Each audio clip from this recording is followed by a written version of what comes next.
but we are a country of less than 10 million people. It's the size of the Bangkok population, more or less. We still need some employees in some sectors that we don't have enough employees in Israel. One of those sectors is the agricultural sector. We find the Thai workers very professional, very diligent, they work very hard, and the farmers in Israel really enjoy having them. I think also on the personal level, as I said before, they communicate well, although not all of them speak English, but they communicate well. They become, in a way, part of the families in the farms, and they are very much appreciated. So this is...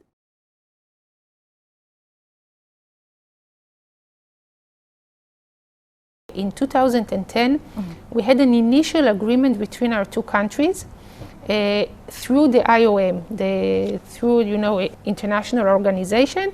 For many years, there have been Thai employees in Israel. But what we discovered, that there are too many middlemen in both sides.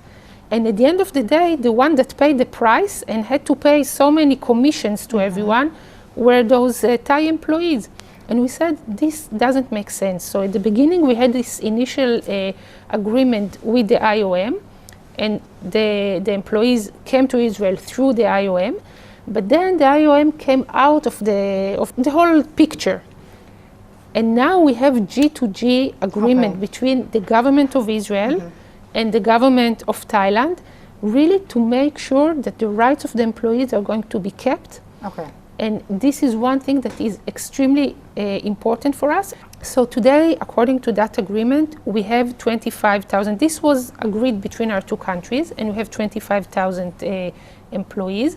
If in the future they decide to open it, the two sides, and to have more. By the way, today, the agriculture sector in Israel, we have foreign workers only from Thailand, not from any other country, because the employers are so happy with them. And because the process is so good, because it's G2G now, it's only from Thailand. And we hope to keep it this way. Oh, that's really good to know.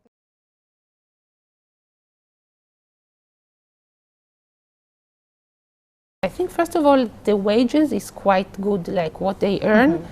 It's about 55,000 baht per month, which is more or less the minimum wages in Israel. Sometimes they even get like overtime and stuff, so it can get more. This is the highest salary that foreign workers get definitely in agriculture around the world. We treat the Thai workers like we treat any Israeli worker. So any benefit an Israeli worker will get, the Thai worker will get as well.